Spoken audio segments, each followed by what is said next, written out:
Hello book lovers, welcome to Uncommon Reader. I'm Daniela and I'm here today to talk to you about The Women by Kristin Hannah. It was my first read by this author, and as you may have noticed from the title, I had some reservations about the book, but there were plenty that I appreciated, starting with the fact that Kristin Hannah, with this book, she wanted to honor and acknowledge all the women that served during the Vietnam War, as she mentions in her note at the end of the book, which I wanted to share with you. This book has been a true labor of love, years in the making. I first conceived of it in 1997, but as a young writer, I wasn't ready to tackle such an important and complex subject. I didn't feel I had the skill or the maturity to achieve my vision. It has taken me decades to circle back to the Vietnam War era. I was young, in elementary or middle school for the majority of the war, but I remember it vividly. The protests, the darkening tone of the nightly news, the arc of the story told by the media, more and more young men dying, and most of all, how the veterans, many of them my friends' fathers, were treated when they came back home. All of it made a lasting impression. Reading the first-hand accounts of the women who served in Vietnam was incredibly inspiring. I was also saddened to realize that these women's heroic stories have too often been forgotten and overlooked. Not enough has been made or recorded or remembered about their service. It is even difficult to get certain agreed upon numbers of the women who served in Vietnam. According to the Vietnam Women's Memorial Foundation statement, approximately 10,000 American military women were stationed in Vietnam during the war. Most were nurses in the Army, Air Force, and Navy, but women also served as physicians and medical personnel, and in air traffic control and military intelligence. Civilian women also served in Vietnam as news correspondents and workers for the Red Cross, Donut Dollies, the USO, Special Services, the American Friends Service Committee, Catholic Relief Services, and other humanitarian organizations. Talking to these remarkable women, listening to their stories, and reading their first-hand accounts of both being in Vietnam during the war and their treatment upon coming home to the United States has been a revelation. Many of the women keenly remember being told often that there were no women in Vietnam. And this is a recurring phrase in the book. I am honored to tell this story. So this is a fictional story. It's not inspired by any woman's story, but maybe bits and pieces were taken from the testimonies that she probably is referring to in her note. And I did appreciate part of the book when historical facts were shared. For example, in chapter 12, there were more than 450,000 American men in Vietnam now, or she was referring to in the story, and God knew how many deaths and casualties. You certainly couldn't find that answer in the Stars and Stripes. Many of the new troops in country had barely 6 weeks in training. Unlike the World War II, when soldiers had trained together in platoons and went to war alongside men with whom they'd trained, these new recruits came alone and were dropped in wherever they were needed, without the support of a platoon, without men they knew they could depend on. Army basic training had been shortened to get the men in combat sooner. In the same chapter, while she was working as a nurse already in Vietnam, she was 21 years old and she felt ancient. All these young men who'd come here, most of them by choice, being shot at, ripped apart, broken into pieces. The majority were Black and Hispanic or poor, straight out of high school. They didn't have parents who could pull strings to get them out of service or into the National Guard or college classes to keep them safe, or girls who would marry them. Some volunteered just to choose the branch of service rather than being shipped out in whatever service when their number came up. A generation gone, her generation. So our protagonist, Frankie, comes from a very wealthy family, and when her brother chooses to enroll and volunteered in the Vietnam War, she feels like she wants to help out too, and she starts to study as a nurse. Unfortunately, her brother is killed pretty soon in the book.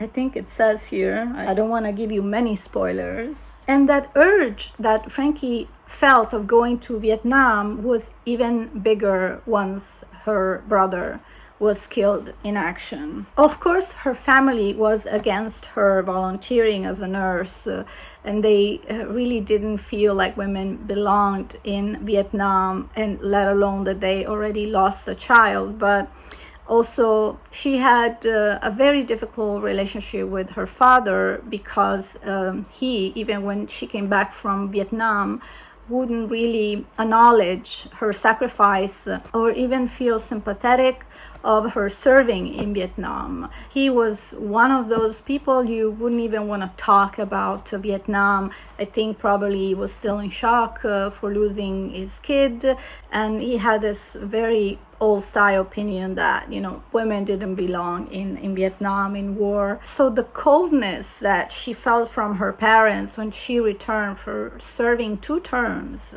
I think they were staying as volunteers for 1 year, but she decided to stay one more year, so she did 2 years in Vietnam. They really didn't welcome her home with a joy, but still kind of mad at her because she went, especially her dad. And very symbolic was this wall of photos in her house where his dad would put photos of World War I, World War II, and the photo of course, Frankie's brother who served in Vietnam. And she also wanted to belong, and she needed to belong in that wall as well, as she served too. But her father wouldn't even think about adding her photograph to that wall. So it was really hurting her. I also enjoyed the bonding that Frankie created with a couple of the nurses who were serving with her, going through a lot together and supporting each other, and also keeping contact after they served. And they were 2 figures that were completely indispensable for Frankie to get through some very difficult times after she came back from Vietnam. But here is what really bothered me throughout the book. I wish the book would have told more about these 2 friends as well, which were at the end kind of marginal characters, although they came, like I said, to the rescue eventually when Frankie went into different types of crises, painkillers addiction, alcohol addiction.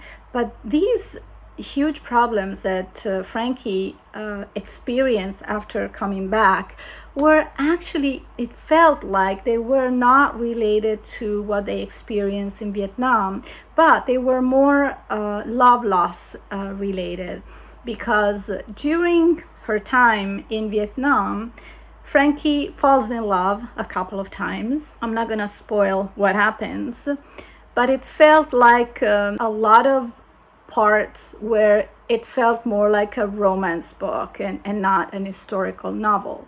I mean, it's fine to, have a love story in the book, but sometimes it just felt it was a little too much to be a historical novel.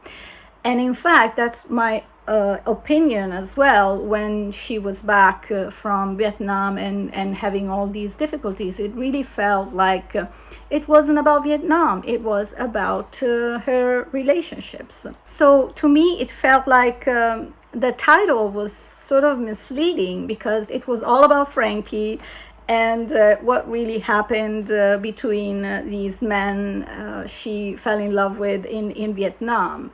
And in fact, this thing continued throughout the book. So one part that I thought was not highlighted enough was actually the last part of the book, which would have been more, without spoilers, it's really difficult to explain, more about what the title is about, because it would have been really great to have an ensemble, different stories of different types of traumas experienced by the women served in Vietnam. And I was so disappointed, because what the last 30 pages of this book were about, those 30 pages should have been the core of this book, because of something Frankie creates at the very last to help all the female veterans who served in Vietnam. So it was a bit disappointing. The language, the romance style in many areas of the book was a bit annoying for me. So I feel like the author missed a chance to focus more on like an ensemble story where we would hear real testimonies, and yeah, you can fictionalize it a little bit, but having more women to the table, more story, different stories. And to me, it was all about Frankie's love life and very little about the real issues that women experience while serving and after they came back as female veterans. So I'm a bit disappointed. I know this book was a huge hit in USA, and I assume in other parts of the world, but to me, I think it really missed a chance to honor real stories. Now I ask you, do you have other books that tell the story of the Vietnam War from a different angle? I would love your recommendations, because I really want to know more of what happened. There are not many books that I know that speak about the Vietnam War, and it doesn't have to be focused on female. And so, yeah, hit me in the comments and let me know if you would recommend any other books. Sad that this book didn't hit the mark for me, but I know many of you have enjoyed it, and maybe you can tell me if there was something that I missed in this book. But I still gave it 3 stars.